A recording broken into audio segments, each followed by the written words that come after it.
Christmas and the New Year are fast approaching, but for many of Europe's regions and cities, the celebrations will be put on ice once again as they continue to recover from the financial crisis. There is a broad consensus in Europe that people need to get back to work and there needs to be a boost in growth.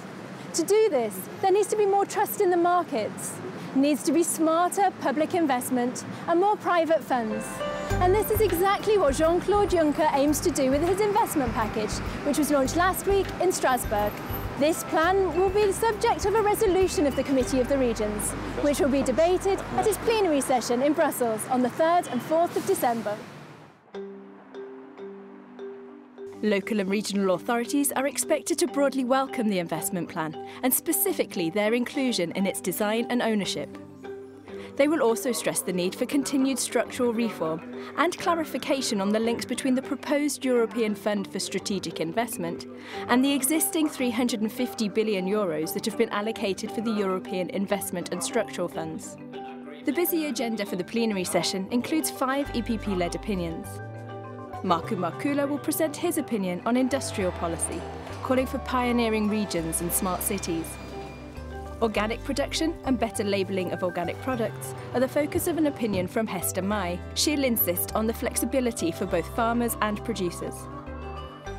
Martin Andreasen will underline that the success of mobile health will depend largely on solving privacy and safety issues. And a 4th macro-regional strategy for the European Union focused on the Alpine region is proposed and defended by Rapporteur Herwig van Staar. Last but not least, CoR members will vote on an opinion on the European Neighbourhood Policy, as drafted by Olegid Gabrielevich. The discussion takes place against a constantly changing situation in Ukraine and in rising tensions in southern and eastern Mediterranean countries.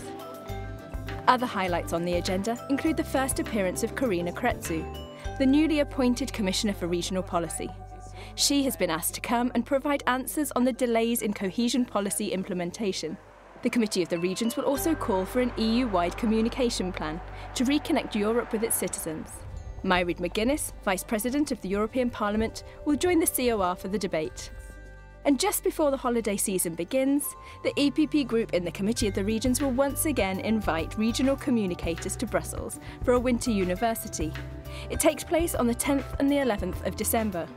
This is the 9th edition of the event, and it will focus on putting people back at the heart of European media and communication policies, as an extension of the EPP's Believe in People campaign.